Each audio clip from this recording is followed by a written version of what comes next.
Monsieur le Président, Monsieur le Ministre, mes chers collègues, après la Seconde Guerre mondiale, les États-Unis tentèrent d'endiguer la progression communiste partout où ils le pouvaient par la politique de containment. Occupée par les forces japonaises depuis le début du XXe siècle, la Corée libérée par les Alliés a fait l'objet donc d'une partition nord-sud. En 1950, la Corée du Nord a tenté de remettre en cause ce partage. Elle s'est lancée dans une offensive pour envahir la Corée du Sud.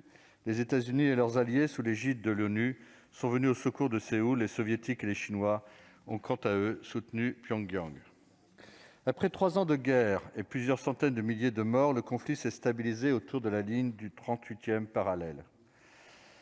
La signature d'un armistice a sanctuarisé cette partition et donc depuis près de 70 ans, cette ligne divise la péninsule en deux, séparant ainsi des milliers de familles.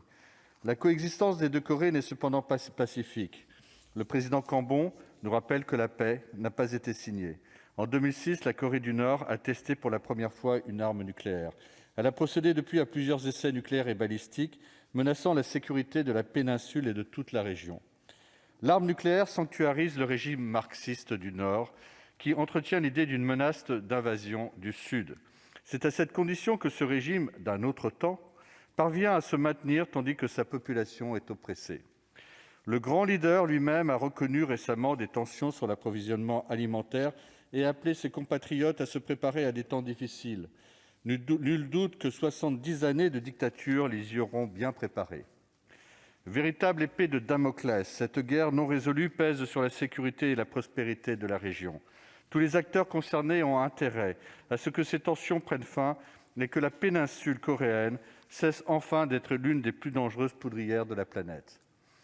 La présidence Trump a été marquée par un regain de tensions. Après avoir menacé de faire pleuvoir sur le régime de Pyongyang un feu et une fureur inouïs en 2017, le 45e président des États-Unis était persuadé l'année suivante de pouvoir mettre un terme au conflit par la voie de la négociation.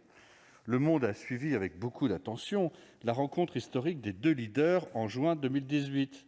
Les espoirs ont cependant été de courte durée puisque ces rencontres se sont achevées par celle de Hanoï en 2019 sans aucune avancée concrète.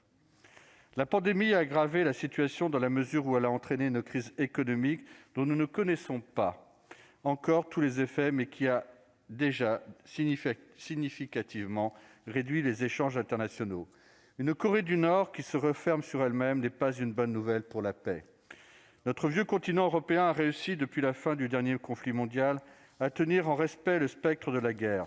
Nous sommes persuadés que la préservation de la paix en Europe doit beaucoup à la construction européenne et au développement des échanges. De dures sanctions économiques frappent actuellement la Corée du Nord, motivée par le développement illégal de son programme nucléaire. Il est de l'intérêt de tous d'encourager le renoncement à cet arsenal par le renforcement des échanges économiques. Montesquieu soulignait que l'effet naturel du commerce est de porter à la paix. Deux nations qui négocient ensemble se rendent réciproquement dépendantes. Si l'une a l'intérêt à acheter, l'autre a intérêt de vendre, et toutes les unions sont fondées sur des besoins mutuels.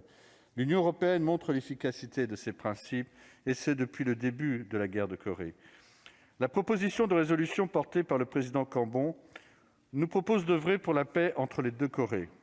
Je salue cette initiative soutenue par la Corée du Sud, en espérant que les assemblées des États-Unis, la Grande-Bretagne et l'Allemagne suivront le même chemin dans leurs respectives assemblées.